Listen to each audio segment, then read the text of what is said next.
大家好，我係仁濟醫院陳耀升小學嘅朱先潮。今日我為大家帶嚟嘅作品係火災警報器。我哋點解會設計呢個作品呢？係因為喺大埔火災警鐘失靈，所以啲居民無法及時地撤離，所以我哋先發明咗呢個作品。我哋呢個作品係由兩個 microbit 組成，一個 microbit 係喺屋企嘅客廳，一個 microbit 係喺主人嘅手錶度。咁我哋呢個 microbit 咧，只要撳下 A 掣，佢就會有啲啲啲啲咁樣嘅聲音提醒主人屋企有火災。點解我哋要撳下 A 掣咧？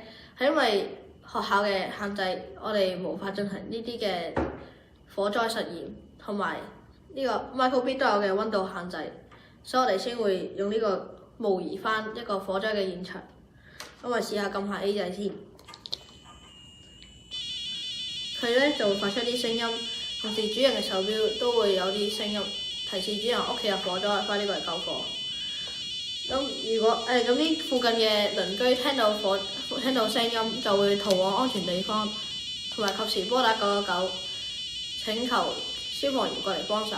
咁消防員入嚟屋企之後，可以撳下 B 掣，佢就會停止播放。咁主人呢度咧都可以撳下一個 A 掣，佢就會停止播放聲音。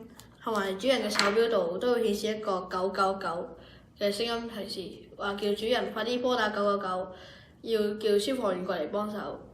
點解我哋要加999呢？係因為喺一啲緊張嘅情況底下，我哋可能無法即時冷靜地應對呢啲問題，因為人嘅一世中可能遇唔到一次。同埋撳下 B 掣之後呢，佢就會有一個 all right 嘅提示，話叫主人唔好擔心，只要撥打999就可以解決一切困難。呢個就係我哋嘅作品，多謝。